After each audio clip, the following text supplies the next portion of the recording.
Share-a-thon, and I'd like to thank you, the listener, for standing with listener-supported AFR. It's by God's grace and your faithfulness that this network is allowed to continue sharing God's truth and love. And it's only 6 days a year, 3 days in the spring, 3 days in the fall, that's all. Thank you again for partnering with us and supporting American Family Radio. Jenna Ellis in the morning on American Family Radio. I love talking about the things of God because of truth and the biblical worldview. The U.S. Constitution obligates our government to preserve and protect the rights that our founders recognize come from God, our Creator, not our government. I believe that Scripture in the Bible is very clear that God is the one that raised up each of you, and God has allowed us to be brought here to this specific moment in time. This is Jenna Ellis in the morning. Good morning and happy Friday. Today is Friday, April 11th, and we are back to our regularly scheduled programming after 3 days of Share-a-thon. And thank you so much to everyone who has been part of our AFR family, and for new givers and old givers and people who have been giving for so long to this ministry. We're so grateful for you. And if you are still wanting to give a gift and participate in our spring Share-a-thon, you can give online at afr.net, and we so appreciate you for that. And we are back to the news. So, of course, the big topic is Trump's pause on tariffs and how exactly he's going to negotiate the art of the deal over the next 90 days that he has suspended tariffs for everyone except China, which is very interesting. That emphasis, of course, likely from trade advisor Peter Navarro, who I worked with in the first term when I was on the campaign. Actually had a lot of interaction and with Peter Navarro and kind of his viewpoint on China. So that's always fascinating to me to see kind of where the administration moves with Trump, of course, as the leader, the decision maker, but he has advisors around him, and he has advisors who have their own viewpoints and their own advice that they're providing to the president. So let's welcome in Paul Teller, who is the Executive Vice President for Advancing American Freedom, and also worked in the first Trump administration, so is no stranger to that dynamic and how all of that works. And good morning, Paul. So, was this pause, was this surprising to you, or how do you view this in the overall goal of how the administration and Trump specifically is looking at trade? Absolutely. Well, as always, thanks for having me. Great to be back. I think what this strikes me is just it speaks to President Trump's style of decision making, and I know that, many in the media don't like to admit this, but he does have different voices around him with different opinions. And he likes to hear them out, sometimes at the same time in the same room, which is always interesting. But, for example, like you just mentioned, Peter Navarro is on one side of the trade dispute or trade issue. And you've got, for example, Kevin Hassett, in the National Economic Council, or Council of Economic Advisors, I forget which one he's in, but one of the economic divisions of the White House. And he's more on the other side, much more of a free trade or free markets kind of guy.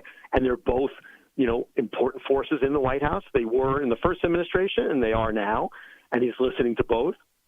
He's also, susceptible to public opinion and folks that he cares about right around him, feeding him that public opinion. And I think this speaks to that style of decision-making, that he doesn't just kind of listen to singular voices and make decisions in advance and then just have yes men kind of say it. It's like, no, he's got different folks right around him. So here we go. I think we're seeing it, in real time. Yeah, and it's really interesting to see how the market then has rebounded, and is so fickle, and how the left, I think this is taking away their biggest talking point of, this is going to be headed toward a recession, and look at all of the wealth that Trump is just taking away, and you can't trust him, and all of these things. So where does the narrative for Trump, but then also for the leftist media that hates him, where does this change the strategy in terms of the PR game? Well, and it's a good question because, let's face it, we still don't know exactly where this is going to end up, right? Because I think he did say, well, he wants to keep that across-the-board 10% tariff for most countries. So that's not so great for, those of us in the more free market perspective, that kind of thing. But it looks like he took away some of the higher tariffs from many countries. And it just he's very clearly signaled to the markets yesterday that he is open to negotiation, open to eliminating tariffs, at least lowering them. and not necessarily just using them willy-nilly as a weapon. So that is, I think, why you saw the market rally, and why people kind of reversed their recession forecast that they had made. Right, Bloomberg, I think, and others were saying, okay, now we're going to operate off of a baseline that we're going into a recession. And yesterday said, oh no, just kidding, we're going to backtrack that now because without the extreme tariffs, the American economy could soar, especially with tax reform. Getting certainly done this year. I know there was a little blip in Congress yesterday. We could talk about that if you'd like, but there will be tax reform this year, no question. It'll definitely get done. Wow, that's really fascinating and a great prediction. And I know that a lot of Americans, especially who've been feeling the stress of the economy and the markets and all that, are looking for the campaign promise on lowering taxes. And some economists have suggested that it's really not a possibility, or maybe it's mutually exclusive possibility to follow through with everything that Trump wants to do with tariffs, but then also reduce taxes. So do you see that as mutually exclusive policy outcome, or how could Trump navigate the waters that he can get both of those things done with a better trade economy for the United States, but also reducing taxes? Yeah, absolutely. I mean, one thing we've been saying is, like you just pointed out smartly, is focus on tax reform. And, what that means really is extending the existing, Trump-Pence Tax Cuts and Jobs Act, the Trump tax cuts from last time, make sure they stay as they are now because they've benefited everyone across the income spectrum. And if they go away, they will hurt everyone across the income spectrum and every small business as well. So do that. But we've been saying from Advancing American Freedom and some others, allied with us, go further cut taxes. Why just keep things as they are? Let's cut business taxes further, for example, to make it even more attractive to open a business, expand a business, invest in a business, bring a business from overseas over to the United States and do operations here. That's, I think, also how President Trump could accomplish some of the things he's trying to accomplish with the tariffs, right? Because you hear him and advisors always saying, we need to do these tariffs so that there's, more manufacturing and other jobs and production in the United States. Well, what's a great way to get more jobs and production in the United States? Make it cheaper to do it in the United States. How do you make it cheaper? Lower taxes, lower regulation, things like that. So I think he could absolutely pursue this, more free market, lower government path and get the outcome that he wants without doing these kind of punitive, excessive tariffs on allies, on folks that we are, great trading partners with. Yeah. And so, I mean, do you think that this will damage the relationship at all with some of these countries? I mean, obviously, Trump has been pretty bold and very Trumpian in what he's talking about. And I'm speaking with Paul Teller, by the way, who's the executive vice president at Advancing for American Freedom. And he was formerly in the first Trump administration, so has, a lot of perspective on this. Will this damage our trade negotiations with any partners like in the EU and all of that? Or is this really just about America first policy and saying, hey, let's make things fair, but bringing back manufacturing to the United States? That was such a big part of his first term and wanting to emphasize America first. So maybe he doesn't really care necessarily about about the impact on trade relations because, hey, we're America. Right, and the beauty of this president is I don't think he rolls out of bed every morning and thinks, do the Europeans like us today? Gosh, what do some of the Central American countries think of us? Right, he thinks about America, and if other countries, other regions of the world do like us, that's all the better. It's a plus. It's gravy. The cherry on the sundae. All the analogies you can come up with, but it's not primary. And I think that's a huge difference, for example, from the last administration, right, where you get the impression that Biden and Harris did wake up in the morning, to the extent Biden even knew what he was doing in the morning, but, woke up in the morning and said, oh, my God, I don't know if the Europeans really like us today. What could we do so that the international community likes us more and respects us more? And so glad that President Trump does not feel that way. So I actually think that this probably won't do any long-term damage to trading relationships or other relationships.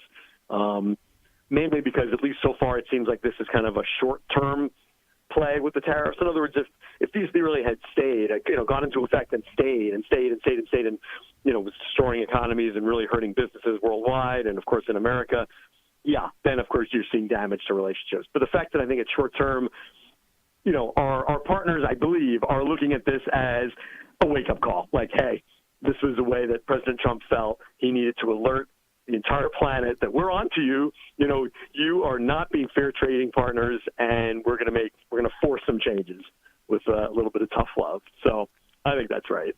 Yeah, well, you know, as they've said, you know, daddy's home when there's tough love. We're no longer under, you know, the weak kind of feckless Biden administration that everybody just gets to, you know, walk all over the emotional blah, blah, blah of the Democrats. So so certainly things are changing in Washington. But what about, you know, everything else? I mean, it seems like the leftist media can only focus on one thing, and generally they choose specifically one thing that they think is most damaging to Trump. And so previously it was Doge and how, you know, Elon Musk is this unelected bureaucrat, which is hilarious because every presidential appointee is by definition unelected, but that's kind of the point, right? Exactly. So that was so ridiculous. And then we have you know, his immigration stuff and how dare he actually deport violent gang members and all of the judicial activist stuff. Now we've been through the tariff thing, and this is only a couple of months into the administration. Yeah. So we're in for a long haul. But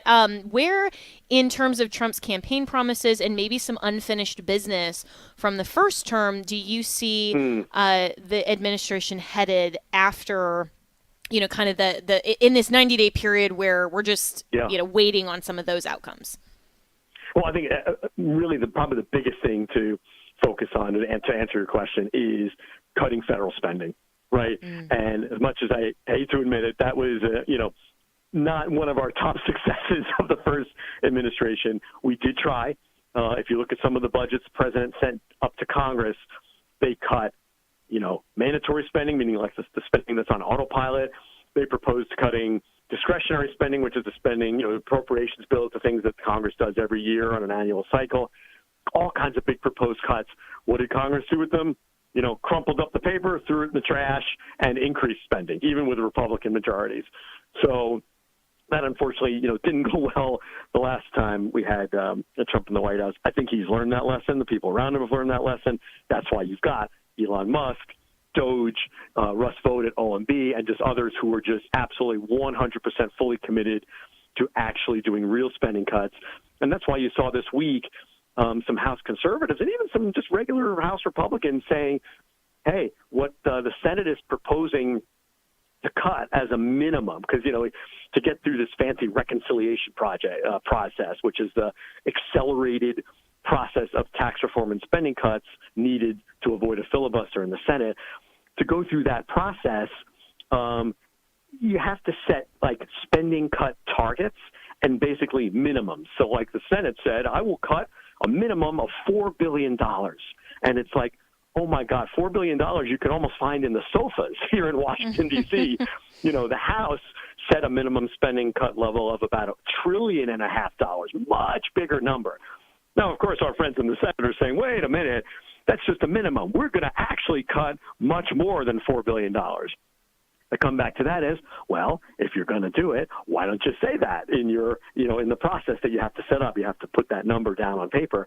Why don't you put a higher number on paper? And they can't really give a good answer yet. So that's what's going on in Congress now. That's just trying to get the Senate to a point where they will admit in writing that they will do real spending cuts. And, you know, it's an uphill battle, but we're gonna be there and keep pushing it.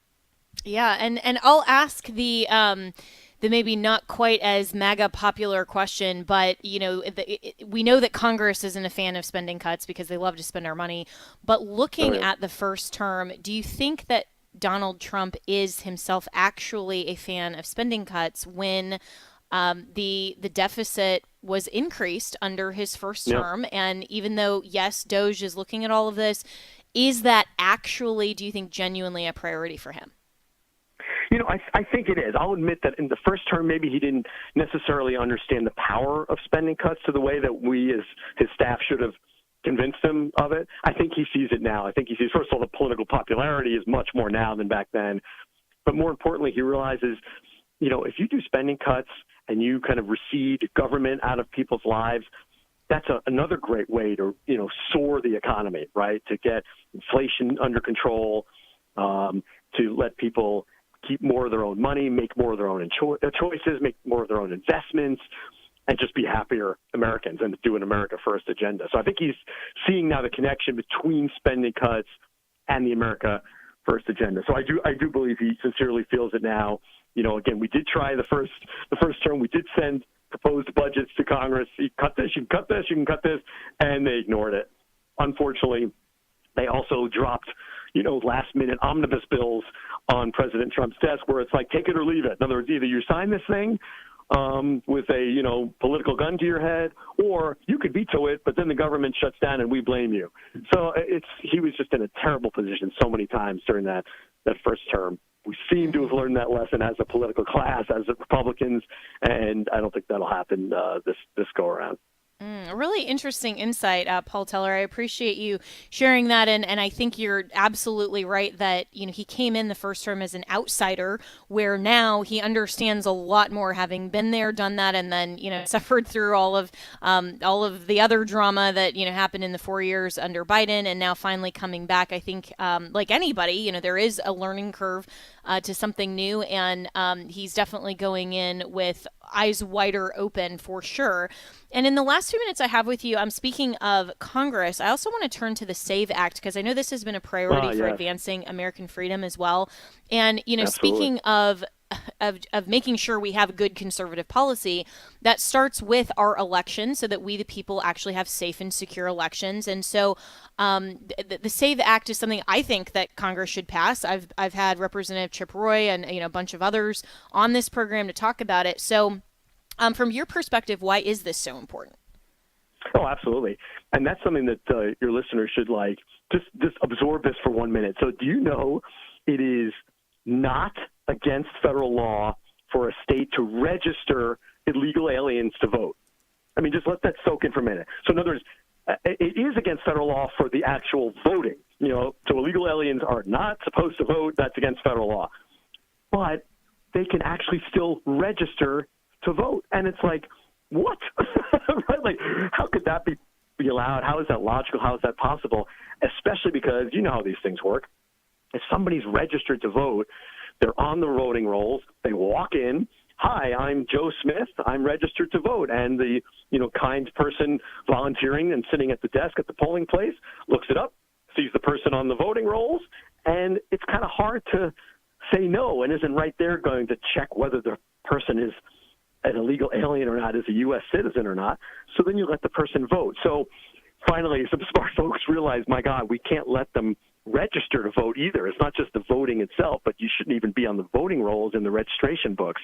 And so the SAVE Act would make it a federal law. No state would be allowed to register illegal aliens. Total common sense.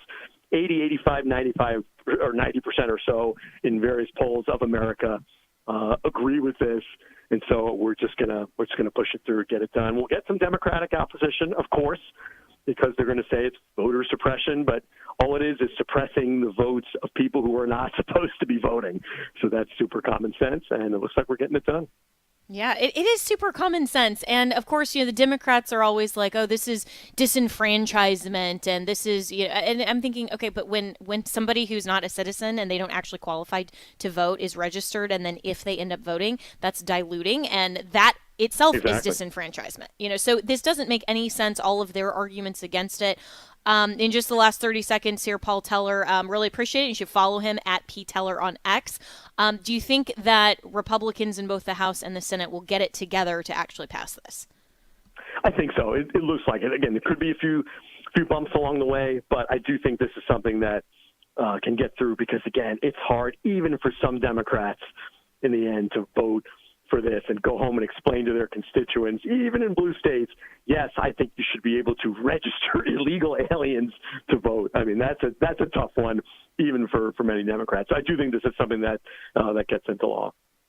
All right. Well, thanks so much, Paul Teller, for your insights. And we will definitely have you on again more as we continue on with this second term of Trump and all of the crazy news cycles, of course, that we continue to go through, and we will see how the tariff situation resolves itself. And coming up next, we want to focus on China as they're kind of the outlier, and what does that portend for our trade relationship there, and where is Trump focused. So we will be right back with more here on Jenna Ellis in the Morning.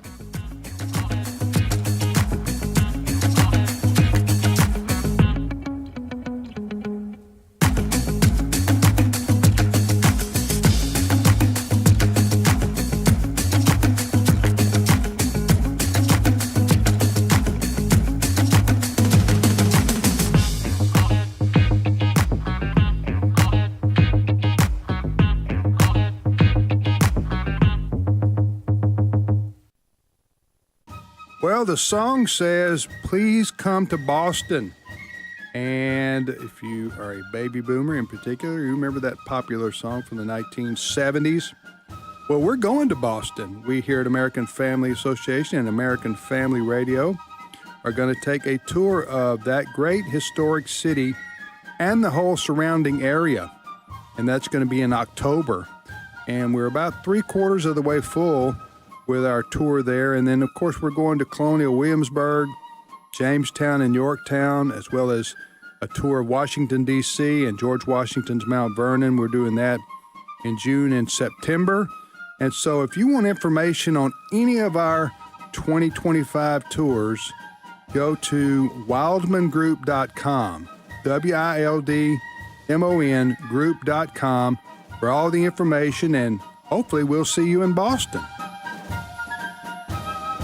Christians in Africa, they are willing to suffer for the gospel. Hey, it's Michael Woolworth with Bible League International, and Pastor Nepo was preaching away one Sunday in Burundi, Africa. A group of Islamic extremists burst through the door. They went to the pulpit, dragged this man down the aisle and out the front door, where they beat him nearly to death.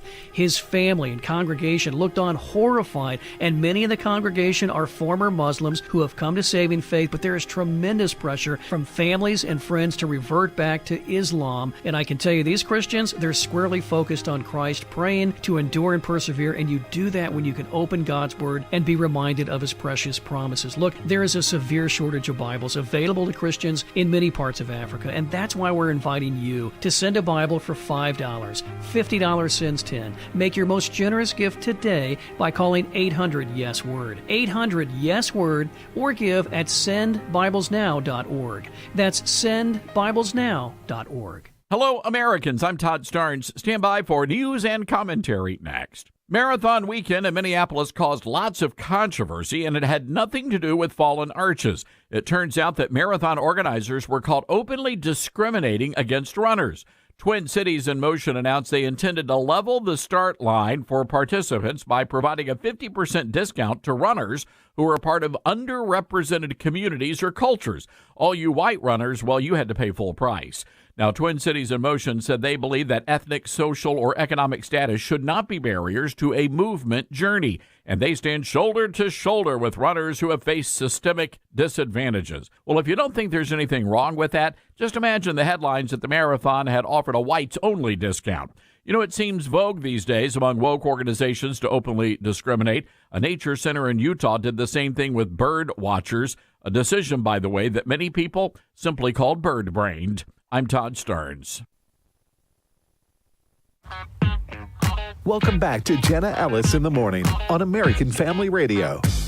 Welcome back, and we're continuing to talk about the whole tariff situation, the 90-day pause, but then, of course, Trump is treating China a little bit differently, but they're also treating America a little differently than maybe some of the other nations that are willing to talk and to enter into the art of the deal. So where is China, the CCP, in the whole tariff situation, and kind of in the broader topic of, you know, what is going on in that framework? Well, Matt Palumbo is a writer at The Blaze and has actually a really great repository. If you go to theblaze.com and just look for all of his pieces, he's also the author of The Man Behind the Curtain, Inside the Secret Network of George Soros, and he joins us now. So Matt, good morning, and tell us all about China. Good morning. Well, you know, it's going to be really a question of who blinks first here. So far, it seems like every single country is coming to the table, and these include countries far wealthier than China. So, China's GDP per person is only about $15,000. Their economy is far smaller than ours, despite them having 4 or 5 times the population. So really, they're intelligent. So, they are bluffing, and they are bluffing into the superior entity. So I do predict that they will probably cave at some point. And, I do know some people that are being affected by this, by the high tariffs. But that is the point in the short term, is make it so no one's buying from China. And then China has no choice but to collapse or devalue their currency. But actually, their currency right now actually is losing value on its own. So it's not really looking great for them yet. And Hong Kong stock market early was down something like 15% in a single day. I don't consider them part of China, but they are part of China, unfortunately. So that's really all it is. And, the EU just a couple of hours ago suspended all new tariffs. So if every single other country is willing to either drop tariffs or come to the table in some way, I can't see China winning this in any way. It would be the first thing they won against us. And I don't think that Donald Trump is planning to let that happen. And in fact, even just the other day, when in talking about this, he was saying, I don't think that China even knows how to go about this, but they'll get there. They'll get there. Almost grandstanding a little bit, or maybe poking the bear a little bit. And so, what do you expect in the coming days from those types of conversations, and how China could potentially save face, but also, work out a negotiation that Trump would actually go for?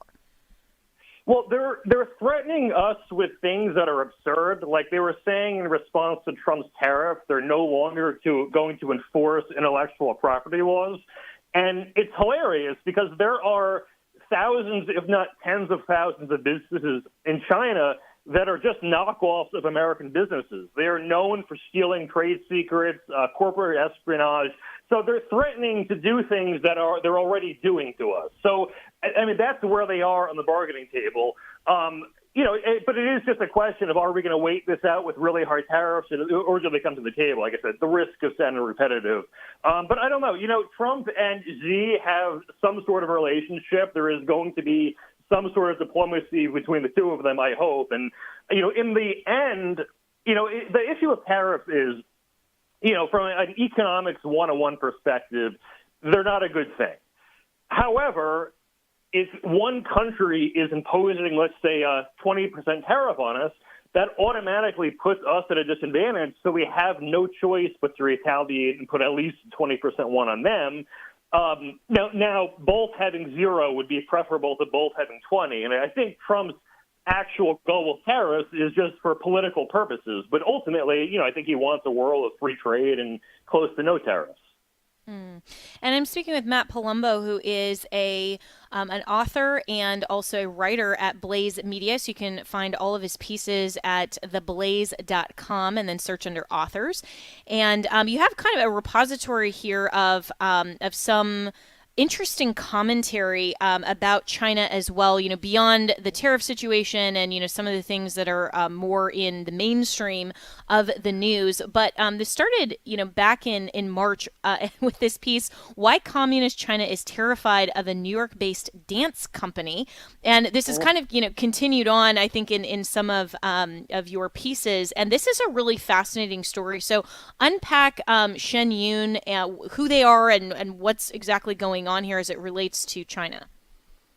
Yeah, so they're a performance arts company, and I think I said in one of the pieces that whoever does their marketing definitely deserves a raise, because you see their signs pretty much everywhere. And my now wife and I think it was our first month of dating, went and saw one of their shows, and I liked it, and that put it in the back of my head. I never thought it would be something I'd be writing about one day. But just a couple of months ago, I saw the New York Times had written some so-called exposés on it. And the one author in particular, there was a co-author, but the woman named Nicole Hong was the main author. It was the overwhelming majority of her articles from last year, since August of last year, were just fixated on this one thing. And I thought, all right, it's a little suspicious. And I looked into her history, and her father happens to work for 2 CCP-tied universities. He's part of China's Visiting Scholars Organization, which is part of the CCP and has been praised by President Xi. Now, back in 1999, China targeted a religion called Falun Gong, of which Shen Yun is associated with, for destruction. So they're going after any sort of linked entities. The website, the Epoch Times, actually is linked to them too, part of a similar group. But then I started looking too into like what is the factual basis of their articles, and they were alleging mistreatment of workers, and some of them have actually spoken out to say it's just not true, which leads to the obvious question of how did that get into the article in the first place? Or they'll make sort of apples and oranges comparisons by arguing that their wages are lower than similar dance companies, but they're not factoring in other benefits like, basically getting free housing if you're part of a traveling group or food. And, those are non-cash benefits, but they were deliberately not accounting for them. So that's what I was going through. And then I also mentioned, the New York Times actually has a very long history of whitewashing communism. There was a movie a couple of years ago called Mr. Jones about this, how the New York Times' correspondent in Moscow in the Soviet Union was denying in the press all the famines that were going on, and his source, like his journalism, was basically copying and pasting whatever Soviet authorities were telling him. And then a few years ago as well, China did so the New York Times did a series trying to offer a so-called alternative perspective on communism and romanticize it. And it was just, I almost feel weird talking about it, but one of their arguments was that people were having better sex lives under communism. And I'm thinking to myself, like, all the people you're quoting are 70 years old. Like, I'm not trying to make it awkward, but, like, of course they would say that. They're all 20 back then. Like, it was just really bizarre arguments like that, or they liked the stability of it. And it's like, yeah, it's more stable, but you're also way poorer. That's the trade-off. So I don't know. I just thought it was a ridiculous series, and I couldn't find much factual basis for it. And I think they had some ulterior motives there. That's a really interesting twist and tie to this dance company. And then the New York Times gets involved, and one of your pieces is then, why is the New York Times carrying water for the CCP? And they're waging war now on this dance company, but is Beijing pulling the strings? And we've known for a long time that, even though, like, as you mentioned, rightly, Epoch Times and, some of their ties to their investors and their owners and all that, obviously we always want to know, like, what's the source of funding, even for a reporter, because they will have some bias or allegiances that readers need to be adequately informed on. It's not like the New York Times just exists in their own bias-free vacuum, and we all know that. But the fact that the New York Times is getting involved in this, explain that, Matt, but also the question is, wouldn't they know that this would be transparent and not a really good look for them? Well, the thing is, I don't think they were expecting anyone to really dive into it too much. It's almost an obscure topic, and I've actually only found one other writer who's spoken about this. But to also tie this back into what the CCP is doing, because they're doing much more direct, you can't call it activism, it's more terrorism. I actually did a separate piece on a website called Populist Times where I was talking about other sabotage tactics. And at the time I wrote the article a couple of weeks ago, there have been 35 bomb threats against them to disrupt their organization. And if you look at the total number of bomb threats in the entire year of 2024, it was by February 20th that the 2025 number had eclipsed the entire 2024 number. And then 12 minutes later after that happened, there was another bomb threat. So that has been one of the tactics. There was actually a man who was arrested carrying a gun outside of the Shen Yun event. China has been proven to pay influencers to go after the group. Tim Pool, who's very well known, said that they tried to pay him $200 to do an anti-Shen Yun video. And, I've been to Tim Pool's house. He's going to need a heck of a lot more than $200 to do something like that. But, if they're doing that to him, they're doing it to a lot of other people as well. And it's a coordinated attack, and it's obviously potentially could cause violence. Yeah, wow, that's really interesting in this last piece that actually just dropped yesterday. talking about Tim Pool and how he shared how the CCP unsuccessfully tried to recruit him, this kind of gets into a little bit broader topic, even beyond the CCP. But when you have, when you have influencers, and I, and I'm among them, and I'll be the first to admit that I've partnered, with different, organizations and other groups to promote values and positions that I personally agree with. And so, everybody knows, for example, listeners regularly to this show know that I partnered with Vote No on 3 in the state of Florida to say, no, I don't think that we should legalize marijuana. I saw what happened to my former home state of Colorado, when we did the same thing with Amendment 64, and it's bad, and I'm going to post regardless of whether I'm paid or not. But then if somebody wants to partner with me to get their message out more, fine, as long as it's a position I agree with. But, we're very open about all of those things. And yet we've seen that some influencers are putting out position standpoints. Like there was this whole topic, Matt, that I know you're very familiar with, of like big soda, and how, some influencers were paid to post things that weren't necessarily their opinions. It was just based on a brief and some talking points. But users aren't necessarily, or followers aren't necessarily aware that this isn't their position and they're being paid for it. We're used to traditional advertising where everybody knows when you turn on the Super Bowl, you see the commercial, Coke or whoever it is, they're paying for that advertising spot. In your mind, is there an ethical difference here with influencers, and especially when you have something like the CCP trying to recruit somebody like Tim Pool, who has a massive audience, when there isn't a disclosure? Like, to me, that's the ethical question. Yeah, to me, it's way worse than when it's a journalist, because it's their job to be credible. When it's, someone who's making TikTok videos, they're not disclosing that, I don't know, the coffee brand, or drink in their videos is paid for. That's just, a much more low stakes thing. And also, it's not to go off topic, but you brought up the soda example, and I was researching for something else, and what the soda lobby, back when Michael Bloomberg was trying to ban large sodas for some reason, they were paying people like Al Sharpton to argue that it was racist because it would disproportionately affect poorer people who were disproportionately black because of the price increase. And it's like the left just makes that proportional harm argument with everything, but it was just funny, like the levels of desperation that some of these people will go to without disclosing in any way. Sorry to go slightly off topic there. Yeah, no, I mean, and I think that's exactly, what people need to understand and be informed of, is that a lot of these influencers that they're following are pushing positions that they are paid for, that they are framing, I think, intentionally, to say, this is my opinion, then this is what you should think. And so they're framing it in a way that basically it is an advertisement, but without calling it that. So we're kind of in this whole new world, especially with what came out with people like Dave Rubin and Benny Johnson as well, taking money and then, claiming, of course, that they didn't know about Lauren Chin's ties and, and all of these things. Taking a lot of money to then, push different guests and, other things on their various shows. So, this does become a bigger ethical issue.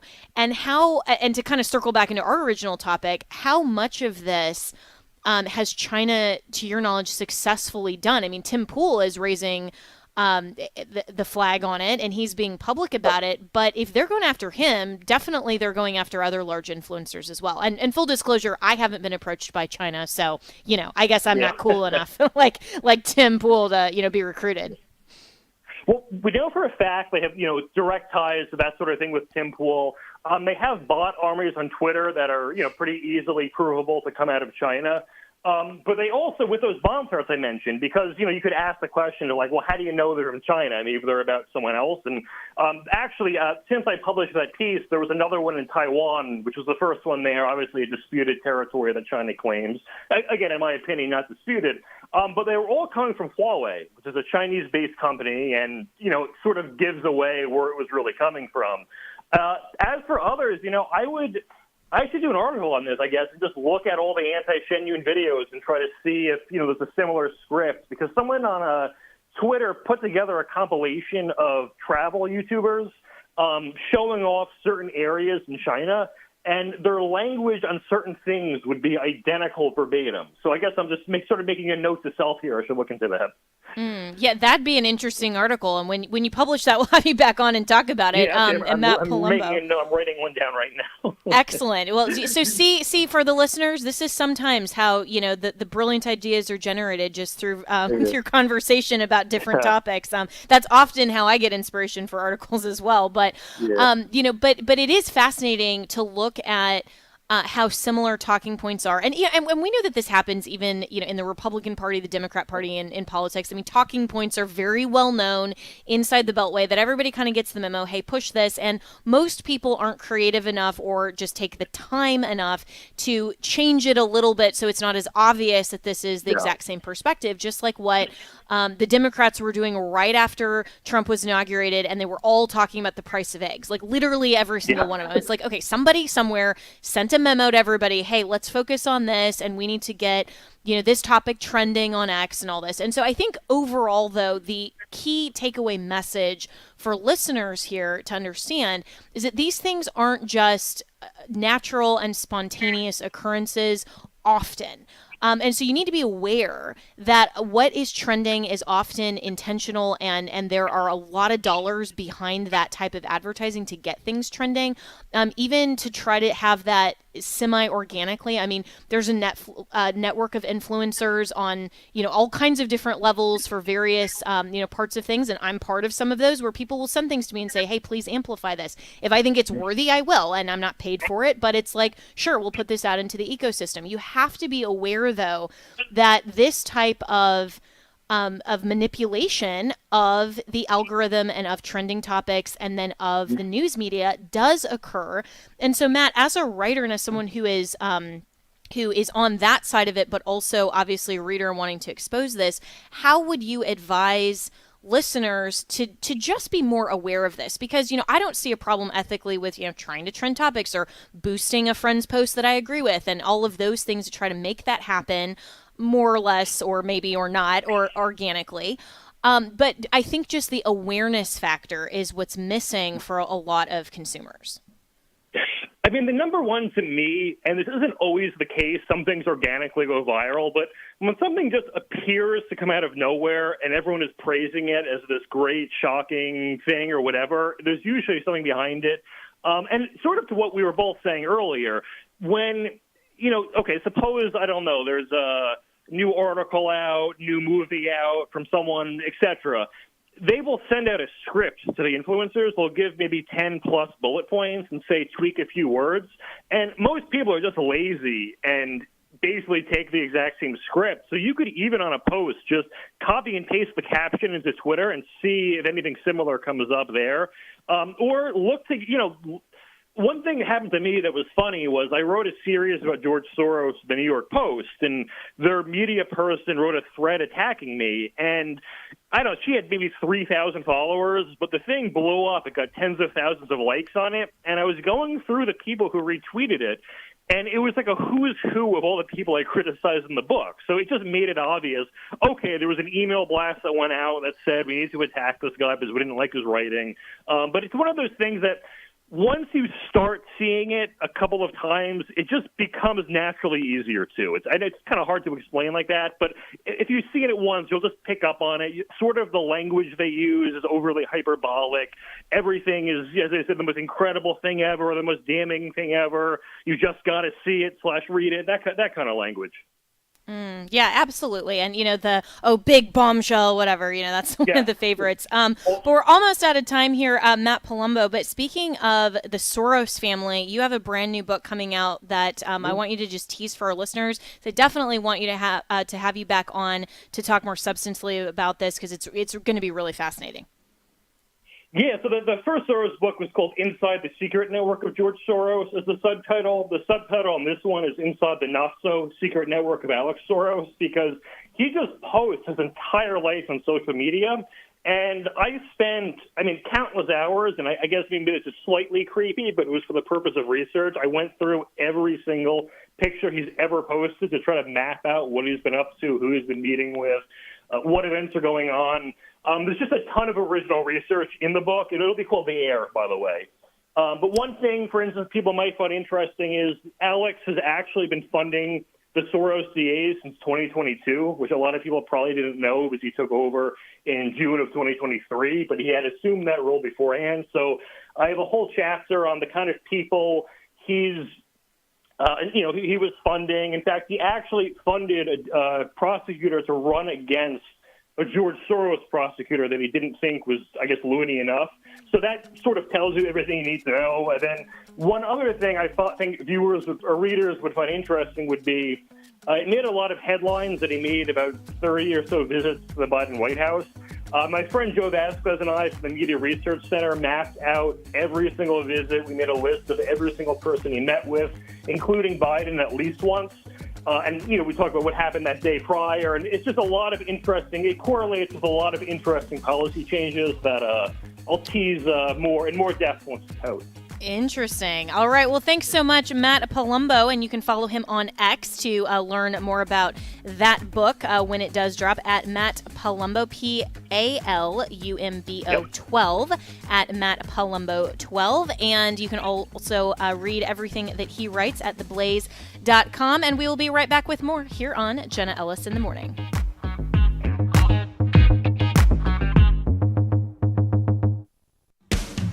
This weekend on The Stand Radio, author and theologian Dr. Andreas Kostenberger leads us through the key events of Jesus' last days before the cross. And there's several supernatural manifestations that Scripture records that are very remarkable. And I think it goes to show that this was a momentous occasion for the Son of God to die for the sins of his people. The Stand Radio, Saturdays at 4 and Sundays at 8 p.m. Central on AFR.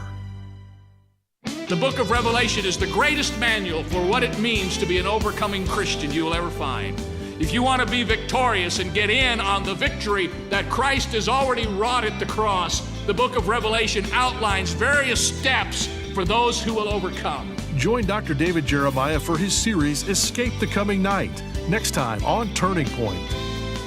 5:30 a.m. and 7 p.m. Central on American Family Radio. Before I formed you in the womb, I knew you. My name is Abraham Hamilton III, and this is the Hamilton Minute. It has been a passionate desire for those of us who are advocates for America creating a culture where life is sacred and celebrated to decouple abortion giants from taxpayer money. It is unconscionable to think that tax dollars are supporting baby murderers as an industry. Thankfully, the Trump administration has now notified Planned Parenthood affiliates of its plan to withhold Title X funds from them.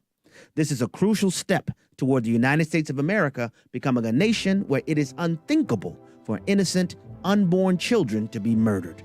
A new day has dawned in our nation. Listen each weekday from 5 to 6 p.m. Central for the Hamilton Corner with Abraham Hamilton III, public policy analyst for the American Family Association. The following is not an actor, but a real-life story from Trinity Debt Management. I'm Claire from Trinity Debt Management. I'm a counselor, and the reason that I love working for Trinity is because I get to help folks with one of the hardest problems a family can face, and that's financial difficulties. In this day and age, everything is going up. You have higher utilities, higher grocery bills, higher fuel, and those credit card interest rates have gone up as well. We can help you with that. We can help you get lower interest rates, lower monthly payments. In just a few minutes, we put together a plan that gets you out of debt and keeps you out of debt. I love my job. It's a great program and a very smart way to find debt relief. If credit card debt has you down, call Trinity at 1-800-788-1813. I'm Claire, a Trinity counselor. Call me and become debt-free for keeps. 1-800-788-1813. Welcome back to Jenna Ellis in the Morning on American Family Radio. Welcome back. And as we're talking about the whole tariff situation, how China plays into all of this, we also need to talk about Trump's political capital and how he's spending a lot of it on tariffs. And is that really the best use of his political capital instead of, as we talked with Paul Teller earlier on in the program, maybe going after some of these things like the SAVE Act or, some of these balanced budget amendments that Governor DeSantis has been talking about. And so how exactly is Trump spending his political capital? Is this a good thing? Well, we do a deep dive once a week here on Demand. That is the name of my AFR exclusive podcast. And I just want to tease this out a little bit because this program that is dropping today, you really need to listen to, because my guest is Mark Lauder, who was formerly in the Trump administration, then went to the Trump 2020 campaign where he's a colleague of mine. He's now on Newsmax, but really has a wide depth of understanding of the political view of all of this. And so here is just a portion of what we talked about this week on Demand. And that's the important ingredient here is time, and so that would eliminate the possibility of some of these countries just waiting him out and seeing if the approval ratings go down. But we saw in the Biden administration, he just didn't even care about his approval rating. It was so abysmal and just kept going. And I hope that unlike the first term, I see there is a difference that Trump just doesn't care as much about media or about what the public is saying about him and, some of that political capital as he did in the first term. And I actually think that's a good thing. I think that he's seen that, regardless of what policies he enacts or doesn't, obviously the fake news media is not going to give him a fair shake no matter what. And the people who trust him are going to stay loyal no matter what. And then there's, some people in between, like I think, you and I at this point can critique fairly what we do and don't like, or what we would and wouldn't like to see. But overall, we're 100% more for conservative policy than anything else, and very much wanting him to win. So is this going to be multifaceted from a political standpoint to say, okay, once he starts seeing some of those things improve, then he'll move on kind of to something else and change or try to change the focus and the attention onto, say, Congress or the judicial activists or, some other facet of his policy? Well, the judicial activism one's a little bit different, but I do think, going back to the economy real quickly, again, not only do I think gas prices, utility prices, and those things matter, and they will affect his approval rating, but think about it this way as well. When he talks about the 70 countries that are calling, the 70 countries that are wanting to strike trade deals, I can imagine that he's going to have 70 different news conferences where they're going to sign some sort of an agreement when they get one. And each time another country comes off the board as being, we're going to go reciprocal but fair and low tariffs, or we're going to go zero tariffs, or we're going to strike a good deal for both sides, the market's going to be buoyed. The news coverage is going to be dominated by whatever country happens to be signing today. We're already seeing Japan, South Korea, Taiwan, Australia wanting to make deals. So I think all of those things are going to set up to have a whole series of positive announcements, which the markets and others and economists will love going forward. As it comes to judicial activism, that's the tough one, because I think there's a little bit of give and take in terms of what Congress wants to do, what the judicial branch, meaning the Supreme Court, wants to do itself, and then what the White House wants to do. And so I think what you'll see, and I don't know, but what I would anticipate is that you will continue to have the White House keep the pressure on the judiciary. You'll still see Pam Bondi out there calling out activist judges. You're still going to see the Supreme Court in some cases, appeals courts in some cases, overturn a lot of these activist lefty judges who are making these rulings. But where we draw the lines, I think Congress does want to take a bite at the apple of reining in these judicial activists. And much like we would talk about sometimes, and I guess the best example I could use, think about the internet companies and the web companies. Whenever something happens, Congress threatens to regulate them. All of a sudden, they find a way to self-regulate. So Congress doesn't have to get involved. I think Chief Justice Roberts, along with most of the conservatives on the court, would like to see themselves do this, as opposed to having to rely on Congress to do it. because you're getting into the difference between, the three branches of government.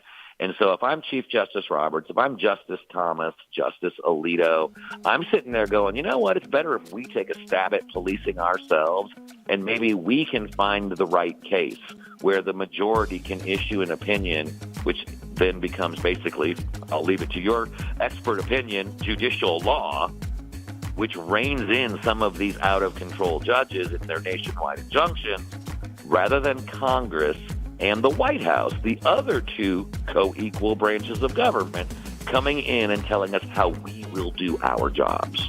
All right, if you want to hear the rest of that interview with Mark Lauder on demand, go to afr.net, click on the podcast page for On Demand, and listen to that dropping each and every Friday on demand. And as always, you can reach me and my team, Jenna, at afr.net.